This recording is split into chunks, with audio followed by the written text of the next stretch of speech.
Chapter 1, Dreams of a Hunter. Eldergrove lay nestled in a forgotten valley, its cobbled streets winding between rows of dilapidated houses, each more battered than the last. The village had once thrived, a bustling community where laughter and joy filled the air, but now it was a shadow of its former self, burdened by the weight of despair. The vibrant colors of life faded to muted grays, as if the very spirit of the place had been drained by the harsh realities of existence. Crumbling walls bore witness to years of neglect, and the faint scent of decay lingered in the air, a reminder of the struggles the villagers faced. Jonathan stood at the threshold of his humble home, a small cottage with a thatched roof that sagged under the burden of rain and wind. The exterior, a patchwork of mud and old wood, reflected the hardships that defined their lives. Inside, the flickering light from a lone candle cast dancing shadows on the walls, illuminating the faded photographs of happier times. Jonathan's heart ached at the sight, memories of laughter and warmth replaced by the cold grip of reality. He glanced down the street, where children played amidst the rubble, their laughter ringing out like fragile glass against the oppressive silence. They kicked a tattered ball, their joy a stark contrast to the sorrow that lingered in the hearts of their parents. Jonathan could see the worn faces of his neighbors, their brows furrowed with worry, eyes hollow from sleepless nights spent wondering how to provide for their families. The cobbled stones beneath his feet felt heavy, as if each step carried the weight of the village's suffering. "Jonathan," a voice called out, pulling him from his thoughts. It was Ilora, a girl from the village whose laughter always managed to brighten his day. Her vibrant red hair caught the wind as she approached, but even her presence couldn't erase the heaviness in the air. "Are you really leaving for the Hunter Academy?" Jonathan forced a smile, though it didn't quite reach his eyes. "Yeah, I'm finally going. It's time for me to become a hunter." He could see a flicker of concern in Ilora's gaze. "Are you sure that's what you want? It's dangerous out there." His heart twisted at her words, but he brushed them aside. "I have to do this. For my mom. For us. Just, be careful, okay," she replied, her voice tinged with worry. Jonathan nodded, but deep down, he felt the uncertainty coiling around him like a snake. As he walked further down the street, he could hear the whispers of villagers discussing the latest rumors of creature sightings. An errant beast had been spotted, prowling through the woods at night, its growls echoing through the darkness. Fear hung in the air, palpable and suffocating. Jonathan had witnessed the effects of such news on the community. Many had lost loved ones to the relentless creatures that roamed beyond the village's fragile borders. His thoughts drifted to his mother, Margaret, whose kind heart bore the burden of their hardships. She was a woman forged from resilience, her hands calloused from years of toil. Despite their poverty, she always found a way to put food on the table, her laughter ringing like a bell even in the darkest of times. But Jonathan knew the toll it took on her. The worry lines etched on her forehead deepened with each passing day, a constant reminder of the weight she carried alone. He approached their home, the door creaking open under his touch. Inside, the scent of freshly baked bread wafted through the air, a small comfort amidst the chaos of their lives. Margaret stood at the stove, stirring a pot of stew, her expression softening as she turned to see him. "Jonathan, dear," she exclaimed, rushing over to embrace him. Her warmth enveloped him, momentarily pushing back the shadows that loomed over their lives. "Was your day good?" He nodded, but the lump in his throat made it hard to speak. "I'll make you proud, Mom. I promise." Margaret's smile faltered, and for a brief moment, Jonathan caught a glimpse of her fear. "Just, think it over a bit more. I can't bear the thought of losing you too." Her words hung heavy in the air, echoing the sorrow of their past.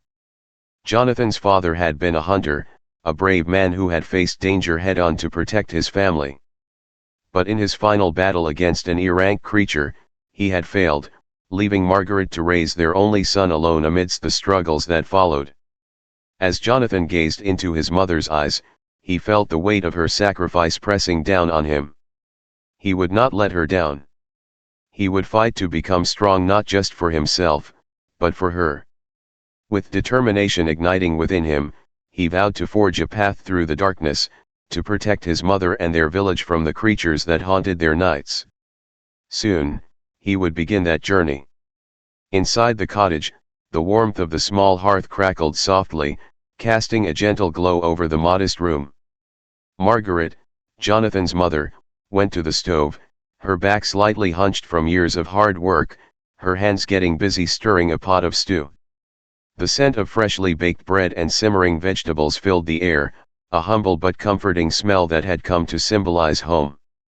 Jonathan watched her quietly for a moment, the flicker of firelight reflecting off her weathered features.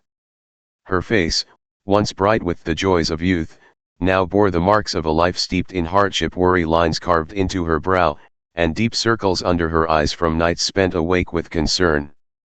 Yet, there was still a softness to her expression, a warmth in her gaze that never failed to comfort him. "Jonathan, dear," she said. She wiped her hands on her apron and turned to him, her face lighting up in a smile. "Are you all packed for the journey?" Jonathan nodded, feeling a lump form in his throat. The reality of leaving home was hitting him harder than he had anticipated. "I'm ready, Mom.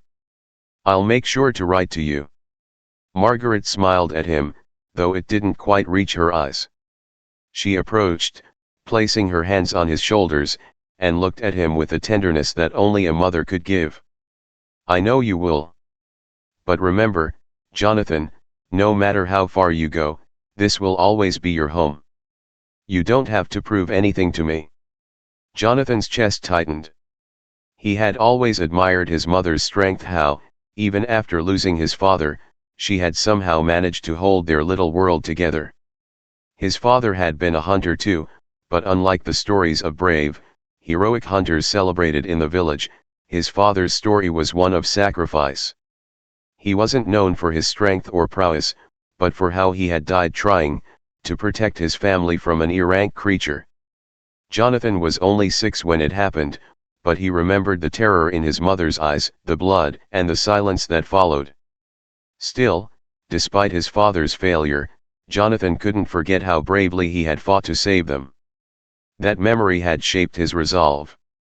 "I want to be stronger than him," Jonathan thought, his fists clenching at his sides. "I want to protect you, Mom, like he tried to." Margaret's grip tightened on his shoulders, sensing his inner turmoil. "You're so much like your father," she said softly. Her voice cracked ever so slightly, and she quickly looked away, blinking back the tears that threatened to spill. "He would have been so proud of you." Jonathan swallowed hard, his gaze lowering to the simple, worn-out floor beneath his feet. He had no keepsakes or grand memories of his father, only the lingering echoes of stories his mother had told him, stories of a man who had tried his best but had fallen short. The memory of his father's final stand, the way he faced down the creature despite knowing he might not win, had been a constant source of both admiration and frustration for Jonathan. He respected his father for his courage, but he also wanted to surpass him, to achieve what his father could not, victory and strength.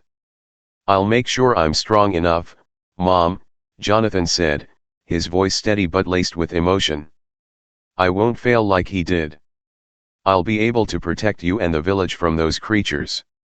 Margaret's expression faltered, and the fear she had tried to suppress crept back into her eyes.